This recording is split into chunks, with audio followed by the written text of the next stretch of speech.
Nag-umpisa akong maglaro ng basketball since I was born. Naks. Because when I was born, Oh. I was a baby. Ayun.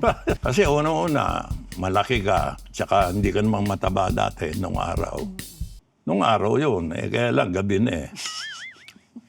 Lalo nung kabataan ko, ang gandang lalaki ko. Ayun. Di ba? Siyempre. Ngayon, 76 na. Grabe, Oo, 76 na. Pero... I love you all.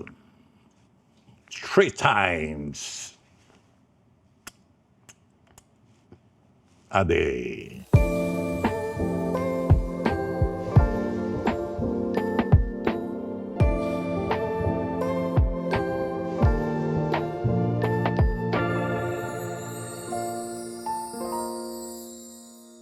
Si Tito Jimmy, tuwing kausap ko, ang naalala ko tatay ko, pareho kayo magsalita ng daddy ko eh. Pati yung kumilos, tsaka si Tito Jimmy, ang tagal nyo sa Bulaga. 3 decades. Yung mulagaan. Grabe. Kasi yun yung bagay na nagustuhan ng mga manonood eh. Kahit sino ang nakakasama dun sa Bulagaan, kay guest, kay regular, talagang inaabangan ng tao yun. Ikaw magaling ka kumante eh. Kaya pag may nag-knock ka, eksakto eh. Alam mo ba ito si Tony? Nung panahon nung kumakanta pa yan sa piano, hanggang sa maging member ng Anait Bulagaya. Ang manager niya, si mami niya. Ngayon, dahil sa marami akong kaibigan sa Bulacan, kinukuha ko ng racket. Yun ang pinaka na-miss ko kay Tito Jimmy. Yung makita ko yung araw-araw kasi para siya naging father figure sa akin sa Itbulaga. Yung mga lagi niyong sinasabi sa akin noon. Kapag kasama ko si Tito Vic and Joey, dapat marunong akong sumagot sa mga punchline. yes. Kasi ano yun eh, doon sa trabaho natin, puro impronto. Walang rehearsal. Basta pag nandoon ka na sa harapan nila, kailangan naka-ready ka ron. Kasi babatohan ka kanyan ng mga anong yan eh. Pero paano kayo naging artista, Tito Jimmy? Paano muna nag-start sa pagbabasketball? Nag-umpisa akong maglaro ng basketball since I was born. Naks. Because when I was born, I was a baby. Ayun. Hindi, totoo yun na siguro mga 10 years old, nag-uumpisa na ako maglaro. Tsaka nakakaliw ang maglaro. Eh. Una-una, tulong sa sarili mo. At saka diyan mo makikita kung paano yung behavior mo sa loob ng court. Yung relasyon mo sa mga kapwa mo malalaro. So 10 years old, nag-start na kayong mag-basketball. Tapos, yun na yung pangarap nyo, maging basketball player. Yes. Sa na ako nag-tryout sa Jose Rizal College. JRC. Sa Jose Rizal College, doon na nagtuloy-tuloy yung basketball career. Muna ako noon, residence, di ba, player. Practice lang ng practice. Walang allowance, walang ano. Kailan kayo naging player? 1971. Pero bench warmer pa. Pag bench warmer, Libre na rin sa pag-aaral yun. Yun na, dumating na yung 1972. Sinerte kami, nag-champion naman kami. NCAA champion, Jose Rizal Heavy Bombers. yan. The team you can trust. Naks. So, yun yung time na ang iniisip nyo, ang career nyo lang, pagbabasketball. Wala ako iniisip na kung hindi basketball. Never nyo naisip mag-artista. Wala pa. Paano pumasok na na-discover kayo sa pag-artista? Dahil sa basketball din. Kinuha ko ng FPJ. Naging player ako, extra. Una kong moving sinalihan ko sa kanila, anino ng araw. Kamusta yung experience na makatrabaho niyo sa FPJ? First time? First time yun. Tsaka ibang klase talaga yung ang FPJ. Pantay-pantay ang walang maliit, walang malaki. Siguro naman, nakakatrabaho mo rin si FPJ. Na-experience mo rin yung... Pagkatapos nyo makatrabaho sa FPJ, nagtuloy-tuloy na yung pag-artista? Kinuha naman ako ng Tito Vic and Joey. Paano kayo nakasama kay Tito Vic and Joey? Ginawa nila akong guest player sa sa Itbulaga, sa Todas. Yung mga sitcom nila, mga Basketball TV din, show. basketball. Ang talagang buhay ko sa basketball. Kasi diyan lahat nagsimula eh. Kasi una-una, malaki ka, tsaka hindi ka namang mataba dati nung araw. Nung araw yun, kaya lang gabi na eh. Hindi, pero siyempre, nandun na yung nag-PBA nga ako eh. One conference lang. Nung nagbabasketball kayo, komedyante na kayo? Ako ang pinaka-komedyante sa team eh. So, nung nag-artista kayo, ang mas binibigay na sa inyong mga roles, puro comedy. Comedy. Tapos, yun na, nagtuloy-tuloy na yun. Mm. Paano yung unang-unang launching movie ninyo? Ang unang-unang kong movie is I Love You 3 times a day. a day. Doon nagsimula yun. Yun na yung tumatak sa inyo. Ni-launch kayo, I Love You 3 times a day, 1988. Ng Viva Films. Kinuha ko ng Viva Films. Tapos isa sa pinakatumatak sa generation namin na pelikula ninyo after I Love You 3 times a day, yung Bonjing. Bonjing. Yun ang second movie ko. Pero yun yung Bonjing na talagang hindi basta mo ginawa. Binigyan ako ng mga Betamax tape nung pinag-aralan ko yung karakter ni Manong Fred Montilla. Siya original Fred Montilla. So yung Bonjing na ginawa nyo, remake? Remake. May At original pala. hindi ako ang pangalawa, si J. Ilagan. Kayo na yung pangatlong Bonjing? Yes. Yung Montessori na. Kaya yung bag niya, nakita mo, polka dot din.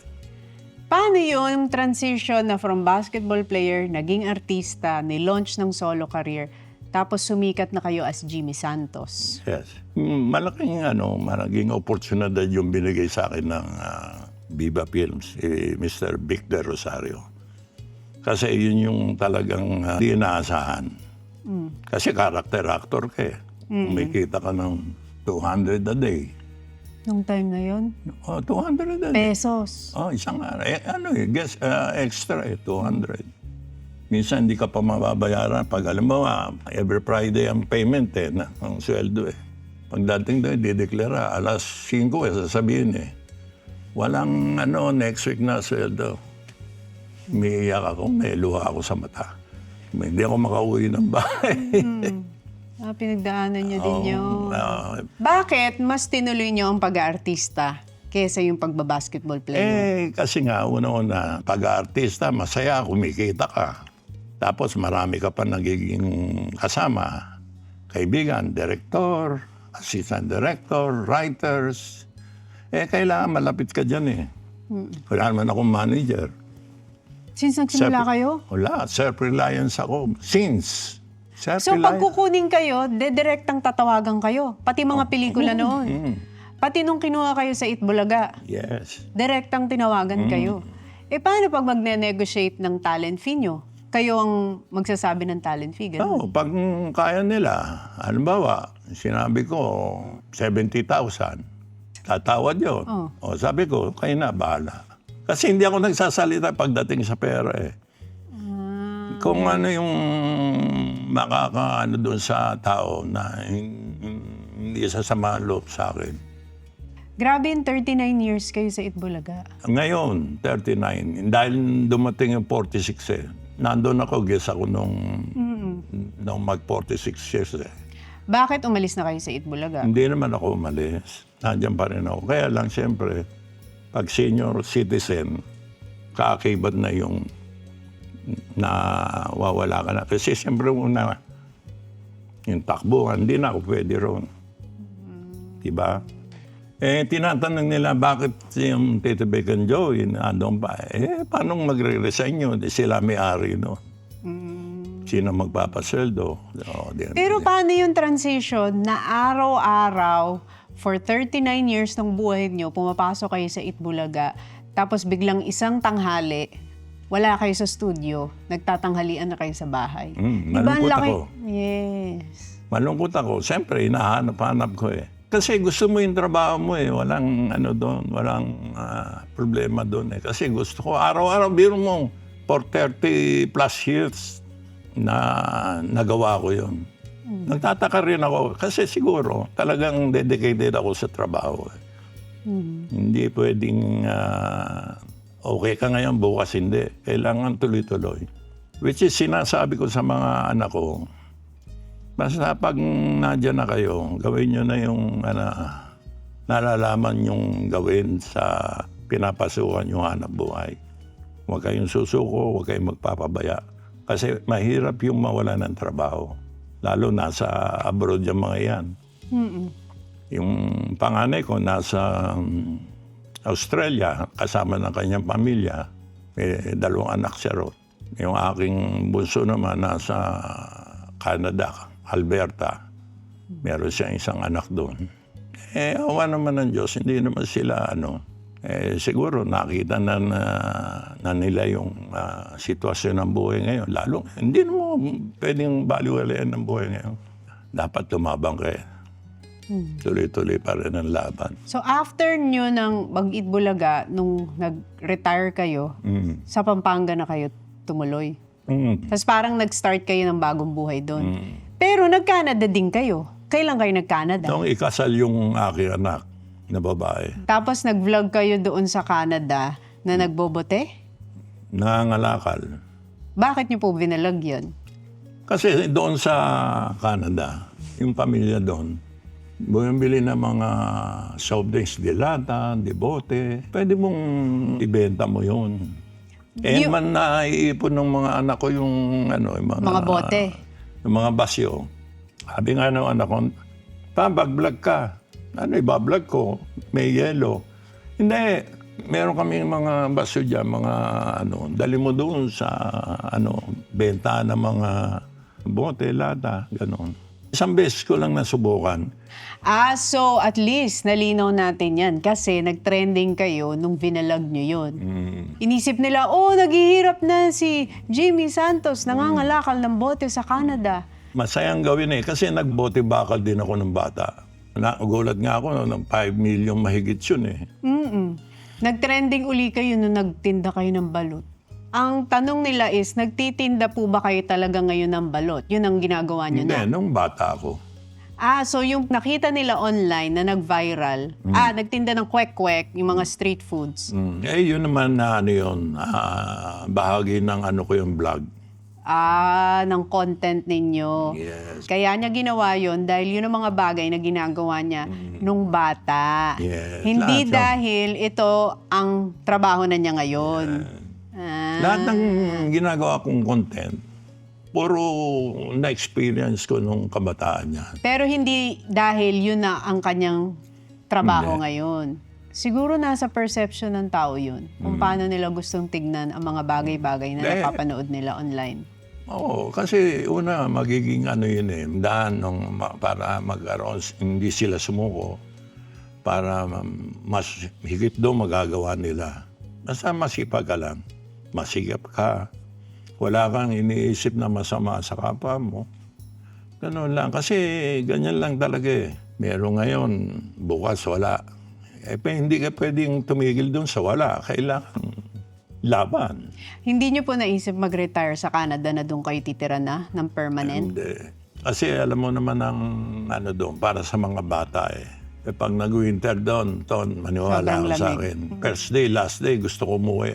Hindi ko niyo kaya? Sabi ko pa nga Ma, 2 na kami, binulungan ko pa . Pahinaan mo yung aircon. Anong aircon? Walang aircon. Ganun talaga ang winter doon. Heater yung nandun. Hindi nyo kaya ang lamig doon. So, bumalik kayo ng Pilipinas. Balik. Pero, ngayon, living alone in Pampanga kayo. Nandun, yung gawain bahay ako gumagawa. Asan yung asawa nyo? Nasa Calgary. Kasi nagbakasyon yung apo namin. Pumapasok yung mag-asawa, yung anak ko, tsaka yung... Siya nagbabantay. Naiiwanan yung anak ko dun sa bahay, walang kasama. Siya ngayon yung tita mo, lahat ng apo ko, siya nag-alaga, nagpalaki. Ilang years na kayong married? 79, 25. Almost 50 years. Oo. Wow. Ayan na. Ilan yan sa mga success story sa industriya na nagtatagal ang marriage na Oo. artista ang Kasi asawa. yun yung isang bagay na hindi mo dapat gawing lang, pag konting gano'n na gano'n. Hindi. Hiwalay agad. Dapat mo yun i-intact mo yan para sa mga bata rin. Oo, kasi di ba ang daming temptation sa showbiz, Tito Yes, Jimmy? ang dami. Lalo nung kabataan ko, ang gandang lalaki ko. Yun. Di ba? Siyempre, matangkad pa kayo. Tapos sikat Dapat kayo. player pa. Mapera pa. Ay, lalapit talaga ang mga Lalapit. tukso. Ngayon, 76 na. Grabe, Oo, 76 na. Pero, kung meron kayong isang magandang memory sa showbiz industry, ano yung lagi niyong binabalik-balikan na happy memory para sa inyo? Basta ang sa akin, kahit saan ako makita, ang kinatutuwa ko, at sino man sa mga nasa showbiz nakita ko, Tito Jim! Yan, ibig sabihin, yung isang bagay na talagang hindi ko makakalimutan yan. Kay ikaw, gaya ni na Paulo Contis, nakita mo naman, simula na kanya hanggang sa ganyan, ganito, lumaki hanggang sa nakasama ko pa sa Australia. Yan yung ginatutuwa ko, kahit saan kami magkita at saan kami dumating. Hindi nawala yung respeto. Respetuhan lang naman yan Importante yun. Kung meron ka pang mga idadagdag na ituturo, idagdag mo pa rin. Wag mong miski sobra-sobra. Basta puro maganda. Yan ang importante ron. Kaya yung Jimmy Santos, mananatiling Jimmy Santos yan. Sa isip, sa gawa, at sa mga magagandang... At kung meron pa akong magagawang mga magandang iba para sa akin kapag gagawin ko. Ako nga, kung maaari, meron akong camera. Pagising ng umaga, pwede kong i-vlog na yung sarili ko Pagising ko, ganyan. Sabi mo, eto ka, umaga na naman. Salamat po. Sana po you are all in good way of living with your loved ones. Love twice and love thrice. May you have more birthdays to come. Ayun. Siyempre, dapat bago natin tapusin ang ating interview, ang ating conversation, yung iyong famous na facial expression, ang na-miss nila sa'yo, to Jimmy. Well, to all the members of the faculty, Ayun. I miss you a lot since birth. Because Jimmy Santos is the name you can trust. As always, I love you all. 3 times a day. God bless you more.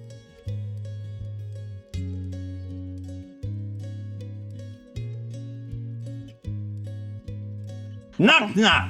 Who's there? Tony. Tony who? I'm a soldier, a lonely soldier, away from home, to the beat of my heart. That's why I'm Tony. I'm Mr. Tony. Dapat. I wish that I could go back. Tony. Para talaga kayong si Daddy Bonoy magsalita. Ganyan din po daddy ko.